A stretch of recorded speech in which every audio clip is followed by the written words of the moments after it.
دین تین چیزوں کا نام ہے، قولی، فعلی، بدنی عبادت۔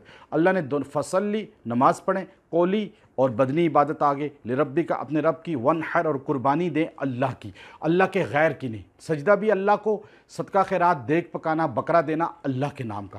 پھر آپ دیکھیے اس کے بعد سورہ کافرون، اس میں باطل عقائد والوں سے، کفر سے، بتوں سے انسان کی برات کا اعلان ہے۔ جو فجر اور مغرب کی سنتوں میں سورہ کافرون اور قل هو اللہ پڑھے گا، اللہ تبارک و تعالیٰ اسے کلمے کی موت عطا فرمائیں گے۔ اور پھر اذا جاء نصر اللہ، اللہ تبارک و تعالیٰ نے جب یہ آیت سورت نازل کی تو سارے صحابہ خوش ہوئے کہ ہم پہ کس طرح اللہ نے فتوحات کھول دیں اور دین اب مکمل ہو گیا۔ سیدنا ابو بکر رونے لگے، پوچھا ابو بکر آپ کیوں رو رہے ہیں؟ کہا دیکھو جب کوئی کام کر لیتا ہے تو اسے بلا لیا جاتا ہے، اب ہمارے نبی کے جانے کا وقت آ گیا ہے۔ یہ جدائی کی صورت ہے، اذا جاء نصر اللہ۔ جس کو بہت زیادہ دانتوں میں درد ہوتا ہو وہ وطروں میں پہلی وطر کی جو رکعت ہے اس میں قل یا ایھا الکافرون اور اذا جاء پڑھے، اور دوسری میں تبت یدا بھی پڑھے، تیسری میں قل ھو اللہ پڑھے، دانتوں کا درد ہمیشہ کے لیے ختم ہو جائے گا۔ تبت یدا ابی، اب یہ اتنی زبردست صورت ہے، حضور کو بے ادب، حضور کی گستاخی کرنے والا چچا جو آپ کی پیدائش پہ غلام آزاد کر رہا ہے لیکن آپ کے مقصد نبوت پر آپ کو پتھر مار رہا ہے، تو اللہ نے کہا اس کے ہاتھ ٹوٹ جائیں۔ آپ کا دشمن آپ کو بہت تنگ کر رہا ہے تو آپ تبت صورت کو روز 41 بار پڑھیں، لفظ لہب پہ اس کا تصور کریں، انشاءاللہ وہ بالکل جکڑا جائے گا اور آپ کی جان چھوٹ جائے گی۔ سورہ اخلاص اللہ نے اتنی پرتاثیر بنائی ہے کہ ایک صحابی معاویہ بن ابی معاویہ رضی اللہ عنہ کا انتقال ہوا، حضور سفر پہ تھے، جنازہ آپ کے سامنے لایا گیا۔ ابن کثیر فرماتے ہیں حضور سے جبرائیل نے کہا یا رسول اللہ اس کا جنازہ پڑھیں۔ کہا یہ تو مدینے میں فوت ہوا ہے، کہا لیکن یہ سورہ اخلاص سے محبت کرتا تھا تو اس کو اللہ نے فرشتوں کے ذریعے آپ کے سامنے لے آئے۔ سورہ اخلاص کی جو عزت کرتا ہے اللہ اس کو شان دیتا ہے۔ آپ کو رزق کی تنگی ہے 100 مرتبہ روز سورہ اخلاص پڑھیں، کوئی پریشانی ہے 100 مرتبہ پڑھیں، یہاں تک کہ ایک روایت میں آتا ہے جو 100 مرتبہ سونے سے پہلے سورہ اخلاص پڑھتا ہے اللہ موت سے پہلے اس کے لیے جنت لازم کر دیتے ہیں۔ یہ انشاءاللہ یہاں تک آپ کو ہماری تفسیر پورے قرآن کی مکمل ہوئی۔ معوذتین 2 صورتوں کی تفسیر الگ آدھے گھنٹے کی آپ کو انشاءاللہ مل جائے گی ہمارے یوٹیوب چینل جو ہے وظائف الصالحین اور میرے نام والے چینل سے۔ وآخر دعوانا ان الحمدللہ رب العالمین۔ مولانا اقبال قریشی صاحب کے بیانات اور وظائف کے لیے وظائف الصالحین ٹی وی کو سبسکرائب کریں